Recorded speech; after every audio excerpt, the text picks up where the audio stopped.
Do you have a plan within your business plan for every lead pillar? Check out Agent Hacks. I'll explain why it's a must.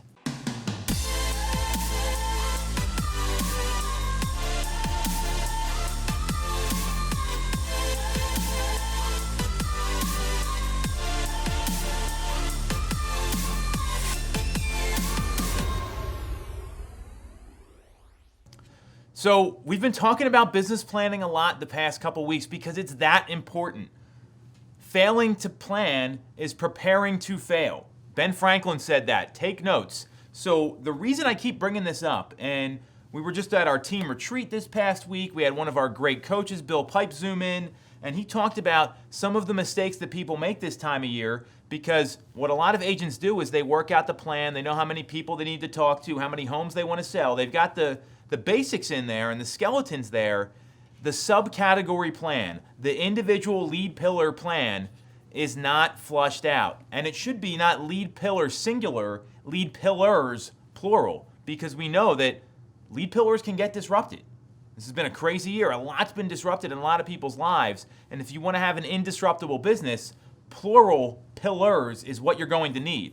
So that's really the first thing, is you want to have a plan for each lead pillar. How are you going to work it? What are the activities and behaviors that you need to adopt for that specific plan? Because working your sphere and the people you know in your database is a lot different than working a geographic farm, if that's something you want to do, working expired listings for sale by owners, calling around your listings and circle dialing, open houses, the list goes on.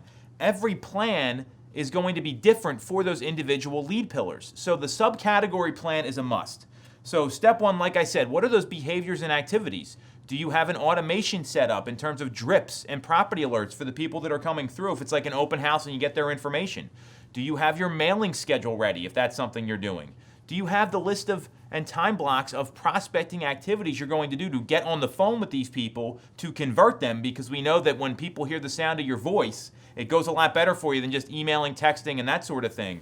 So what are those activities and behaviors? And here's the question. Are they specific and are they measurable?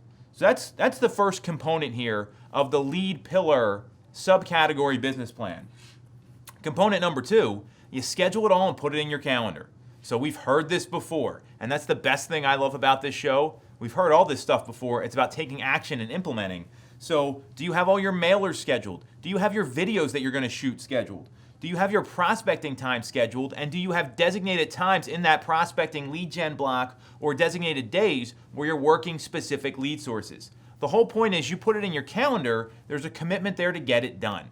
And the third component is, how are you tracking it and what's the accountability?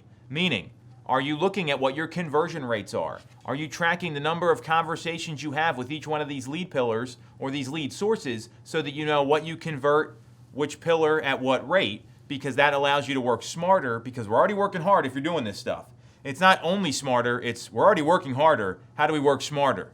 Big tip there. You could do a whole show on that right there. So how are you tracking it? Do you have an Excel spreadsheet to track all your mailers? Are you looking at email open rates? Are you using a dashboard like Sisu or CTE? We use Sisu here to track all our numbers. The whole point is you've got to have some sort of tracking and accountability around it. And this is going to differ for everybody.